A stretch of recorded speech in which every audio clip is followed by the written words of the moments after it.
Hello बच्चों, पिछले video में आपसे हम डिस्कस किए थे क्या कि एपरेंट डेप्थ और रियल डेप्थ से रिलेटेड जो क्वेश्चन कैसे सॉल्व करेंगे, और उस पे हम अच्छे से क्वेश्चन से डिस्कस कर चुके हैं। यदि आप नहीं देखे हैं तो यूट्यूब पे टाइप करना बच्चों एपरेंट डेप्थ और क्या रियल डेप्थ और problem number part one type करना, और आपको प्लेलिस्ट में ऐसे भी सारा वीडियो आपको पड़ा हुआ है, आप देख सकते हो। चलो एक और हम बढ़िया सा क्वेश्चन सॉल्व करते हैं। बच्चों यहाँ पे एक स्लैब दिया हुआ है, सोचो ऐसा स्लैब है, ग्लास का बना हुआ स्लैब है।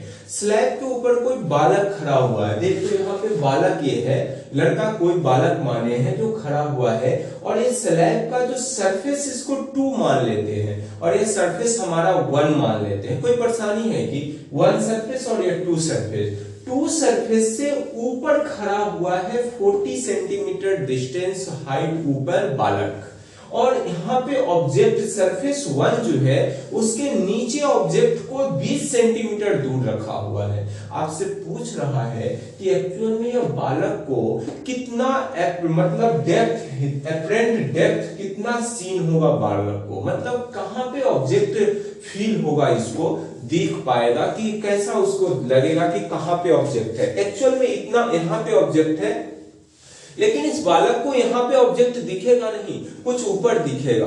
तो दिखेगा तो कितना दिखेगा, वही तो फाइंड आउट करने के लिए कह रहा है। तो चलो सोचते हैं, आपको क्या रिलेशन है थोड़ा सा याद करो तो, μ2/μ1 और real depth upon apparent depth की बात करते हैं। μ2 क्या होता है बच्चों, जिस मीडियम से रे आ रहा है उसी मीडियम का रिफ्रैक्टिव इंडेक्स। बच्चों हम बार बार इस बात को बोल रहे हैं, आपको याद ऐसे ही रखना पड़ेगा, नहीं तो आप μ2 और μ1 जो आप याद रटा तो फिर संकट में आ जाओगे, आने के बावजूद भी क्वेश्चन गलत होगा। तो ध्यान से देखना है बच्चों, जिस मीडियम से रे आ रही है उस मीडियम का रिफ्रैक्टिव इंडेक्स लगाना है, उसके बाद जिसमें जाएगी उसका रिफ्रैक्टिव इंडेक्स से क्या करो, डिवाइड करो। रियल डेप्थ तो आपको मालूम रहेगा, एपरेंट डेप्थ आपको निकाल लेना है। तो क्या दिक्कत है, मान लो बच्चों यहाँ 1 पे ऐसा लेट करते हैं बच्चों, लेट कर लो कि ऑब्जर्वर जो है या बालक या ऑब्जर्वर लिखो, ऑब्जर्वर seated on surface 1 पे बैठा हुआ है, यहाँ पे बालक बैठ गया है। चलिए अच्छी बात है, आगे बैठ गया तो बैठ गया। अब इसके लिए क्या होगा, यह यहाँ ही दिखाई देगा कि, और यदि नहीं देगा तो कहां पे ऑब्जेक्ट दिखाई देगा उस बालक को। चलो लगाते हैं μ2 क्या है बच्चों, μ2/μ1 real depth upon apparent depth. चलो अच्छी बात है। अब देख ध्यान से बच्चों, यहां से या तो ऑब्जेक्ट बनाना, यह ऑब्जर्वर है तो यह ऑब्जेक्ट बना। अब ऑब्जेक्ट से रे जा रहा है, इसका मतलब एयर है ना, तो एयर से रे जा रहा है तो एयर के लिए क्या 1 होता है, तो 1 लिख दिए। चलिए अच्छी बात है।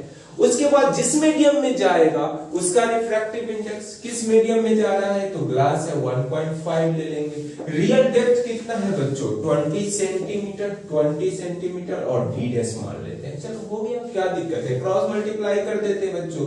D dash is equal to 20 into 1.5, इसका मतलब है 20 इंटू 1 15/10, 0 से 0 गायब, मतलब 30 सेंटीमीटर आएगा। डी डैश जो होगा बच्चों 30 सेंटीमीटर आएगा। इसका मतलब है, बड़ी गड़बड़ बात है बच्चों कि यह 20 सेंटीमीटर पे तो रखा हुआ है, लेकिन ऑब्जर्वर को ऐसा दिखेगा नहीं। ऑब्जर्वर जो यहाँ पे 1 सरफेस पे बैठा हुआ है उसको कुछ ऐसा फील होगा। देख तो बच्चों यहाँ पे मिटा दिए हैं बाल, जो ऑब्जर्वर जो है उसको ऐसा फील होगा कि यहाँ सरफेस से ना 30 सेंटीमीटर दूर हमारा ऑब्जेक्ट रखा हुआ है, जो आई बन रहा है इमेज। चलिए अच्छी बात है, ऐसा तो दिखा, लेकिन दिखाना हमें किसको है, उसको, बालक को ना। तो चलिए ऐसी बात है, मान लो बच्चों, मान लो कि यह आई जो इमेज बना है वह सरफेस 2 के लिए वर्चुअल ऑब्जेक्ट जैसा काम करेगा। कैसा काम करेगा बच्चों?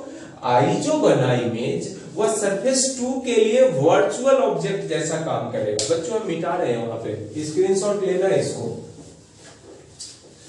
चलो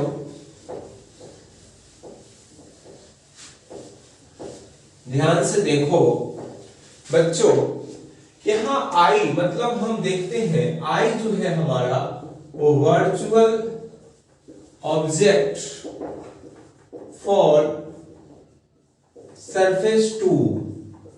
सरफेस 2 के लिए कैसा वर्क करेगा? वर्चुअल ऑब्जेक्ट जैसा वर्क करेगा। अच्छी बात है। अब क्या करो बच्चों, हम ऐसा सोच लेते हैं, एज्यूम करो, assume observer seated on surface 2, मतलब दूसरे सरफेस पे आके ऑब्जर्वर और बैठ गया है। चलो बैठ गया है तो अच्छी बात है, बैठा देते हैं, क्या दिक्कत है, बैठ गया है। चलिए जब बैठ गया तो फिर अब रिलेशन लगाओ। अब क्या होगा, यह जो रे अब यह ऑब्जेक्ट जैसा काम कर रहा है, तो क्या लिखोगे? अब जहां से रे आ रही है उस मीडियम का क्या लोगे? Refractive index. अब कहोगे बच्चों कि यह तो एयर ही रहेगा, ऐसा कुछ नहीं है, अब एयर नहीं, अब तो यह रिफ्रैक्टिव, यह मिरर से पास कर मतलब ग्लास से पास करने वाला है। रे कहां से आएगा? ग्लास से होते हुए आएगा, तो 1.5 लिखेंगे। किस मीडियम में जाएगा? यहां से आने के बाद यहां जाएगा, तो कहां? अब 1 और एपरेंट डेप्थ, रियल डेप्थ कितना हो जाएगा? रियल डेप्थ कितना है बोलो तो बच्चों, कितना होगा? यह 30 सेंटीमीटर, यह 30 सेंटीमीटर, और साथ ही साथ क्या लिखोगे? देख के बताओ बच्चों, क्या लिखोगे? 30 सेंटीमीटर और उसको यहां पे देख तो क्या आएगा? यह आया बच्चों मतलब 10, यहां कितना है? 30 सेंटीमीटर है, और यह हमारा कितना है? 30 सेंटीमीटर है। तो दोनों को क्या करोगे? सेकंड के लिए ऑब्जर्वर जो है हमारा वो सेकंड के लिए क्या बनेगा? डेप्थ, रियल डेप्थ कितना होगा देख के बताओ। यह 30 यहां तक ही है, यह 30 मतलब 60, मतलब दोनों कितना होगा? रियल डेप्थ जो होगा वो 30 + 30 अपॉन डी डैश। तो बच्चों क्या लिखोगे? डी डैश क्रॉस मल्टीप्लाई करो, D dash into 1.5 equal to क्या लिखोगे? 60। मतलब क्या है? डी डैश जो है बच्चों 60 अपॉन 15.10 मतलब 60 इंटू 10 अपॉन 15, 15 चौका 60 होता है बच्चों, तो 40 सेंटीमीटर होगा। कितना होगा? 40 सेंटीमीटर होगी। तो इसका मतलब है, एक बात फिर से ध्यान से देख, अब क्या है कि इसके लिए, इस ऑब्जर्वर के लिए हमारा कितना डेप्थ हो गया है? मतलब 40 सेंटीमीटर हो गया है। इसका मतलब बहुत बड़ा लोचा है ना। लोचा क्या है बच्चों?